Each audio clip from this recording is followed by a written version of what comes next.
Hi, நம்ம இப்போ ஜுவனைல்ஸை பற்றி பார்த்துட்ருக்கோம்.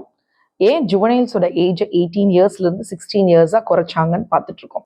Juveniles justice care and protection of children amendment act 2015 படி ஜுவனைல்ஸை 2 விதமாக பார்த்தாங்க. Children in conflict with law and children in need of care and protection.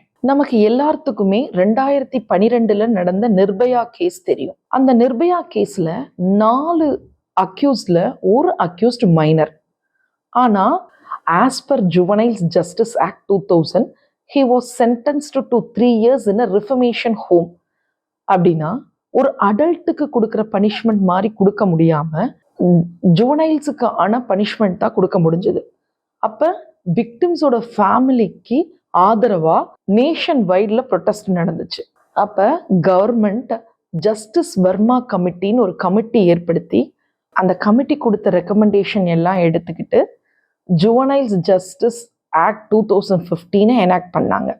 அந்த ஆக்ட் படி juveniles between the age of 16 years to 18 years ஒரு crime commit பண்ணியிருக்காங்க அப்படின்னா first preliminary assessment அந்த குழந்தைக்கு நடக்கும்.